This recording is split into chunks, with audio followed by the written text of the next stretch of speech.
In this video, we're going to look at 7 words connected with linguistics. And here are the 7 words. Analogy, nuance, coin, connotation, figurative, literal, and metaphor. So the first word is analogy. Analogy. If you make an analogy, or if you draw an analogy between two things, then you are saying that they are similar in some way. It's a very formal word used in formal writing. So, for example, the term social capital was coined by analogy with the conventional use of the word to mean financial assets. So there's a connection being drawn between social capital and financial assets.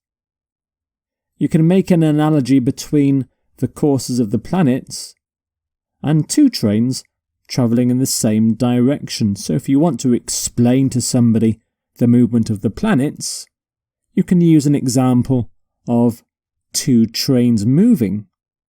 You're making an analogy. You're making it easier for somebody to understand the movement of planets. And you can have an analogy with something, an analogy between 2 things, and you draw an analogy, and you can make a good analogy as well. So analogies is the plural form, and analogous is the adjective. So if one thing is analogous to another, they are similar. And some synonyms: comparison, similarity, resemblance, and parallel. You draw a parallel between 2 things. Here's your next word: nuance. Nuance.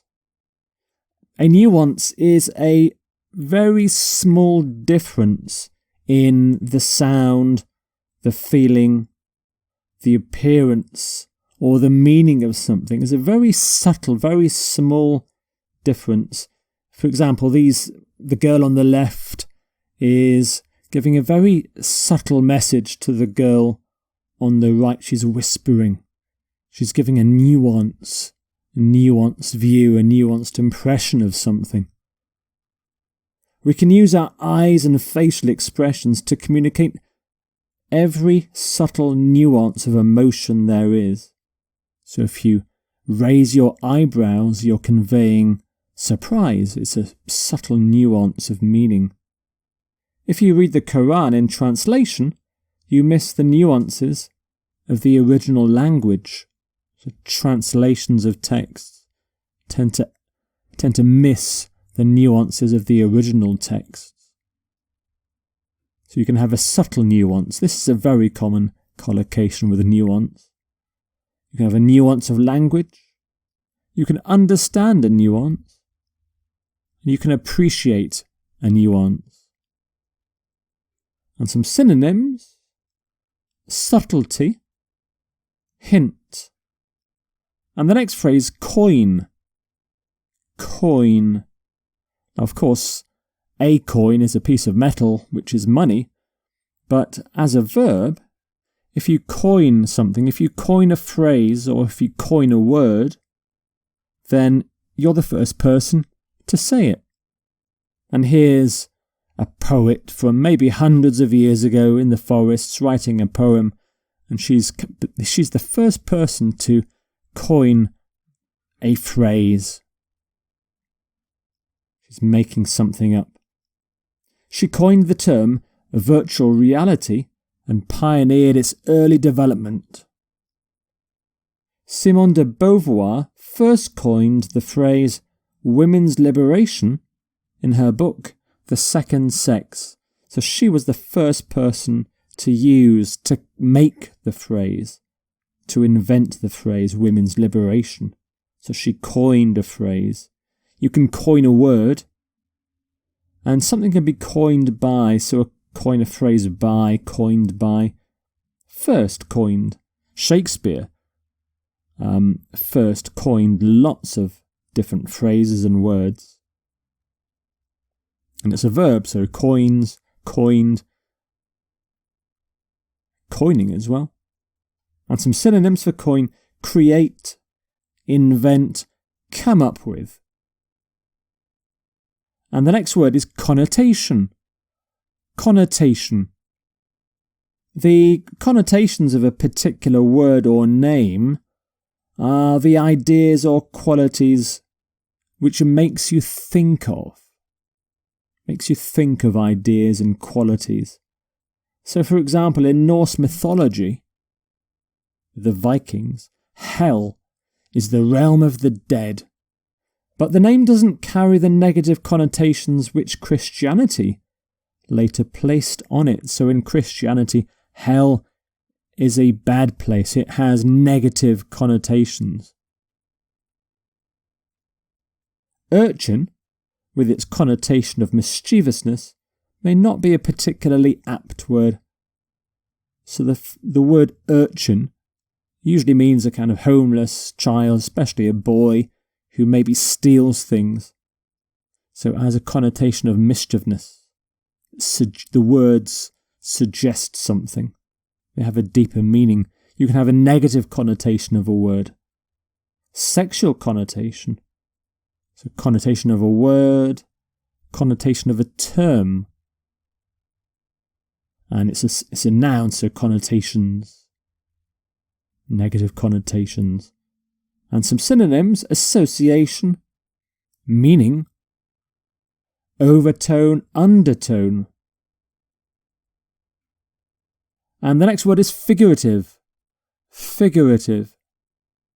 If you use a word or an expression in a figurative sense or a figurative way, then you use it in a more abstract or imaginative meaning than what it looks like. So, for example, if you use the phrase, "I'm so hungry, I could eat a horse," it doesn't mean you're really going to eat a horse, it just means you're really hungry. It's a figurative expression. I'm so hungry I could eat a horse. Or, I will keep an eye out for him. It doesn't mean you're going to take your eye out, it just means you're going to look for him. It's a figurative phrase. We're in the same boat. Two people, we're in the same boat, may mean we have the same problem. We're not actually in a boat. It's a figurative phrase. It's not literal. Most poems are written in figurative language. It makes them hard to understand sometimes. It's an event that will change your life in both the literal and the figurative sense. So we talk about figurative language, figurative sense, figurative description, figurative image. Figurative is an adjective, so you can turn it into an adverb figuratively. I was speaking figuratively, not literally. So figurative synonyms: metaphorical, descriptive, fanciful. Slightly old-fashioned phrase, word that. Figure of speech as well we use. And here's the opposite of figurative: literal. Literal. So the literal sense of a word is its most basic meaning. You don't really have to think too much to get the literal sense of something. The people there are fighting in a literal sense for their lives. So then maybe there's a war going on. The concert ended with a bang in the most literal sense. So there literally was a bang at the end of the concert. A literal translation of the word is walls. So you can have a literal translation, literal interpretation, literal sense, literal meaning. And the adverb for literal is literally. And some synonyms: exact, actual, authentic, untarnished. And your next word, metaphor. Metaphor. A metaphor is a very imaginative way of describing something by talking about something else. Something which is similar. So, for example, if you want to say that somebody is very shy, very quiet and frightened of things, you might say that they are a mouse. Okay, you're a mouse. It means you're scared of things. It doesn't mean you're really a mouse. It means you're similar in some ways, some qualities to a mouse. Some example sentences. The writer's use of metaphor is very fitting for the topic. If you want to explore music as a metaphor for society, this book is the place to start. He goes further, extending the metaphor beyond the game itself to the business of the NFL. And some common collocations. A metaphor for something. A perfect metaphor. It's really, really good. A visual metaphor. A fitting metaphor. So a metaphor, it's a noun, so you can have metaphors, and an adjective, metaphorical. Metaphorical. So metaphor, metaphorical.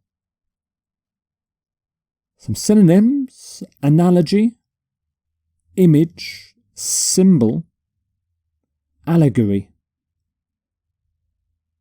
And so there are your 7 words for linguistics: analogy, nuance, coin, connotation, figurative, literal, and metaphor.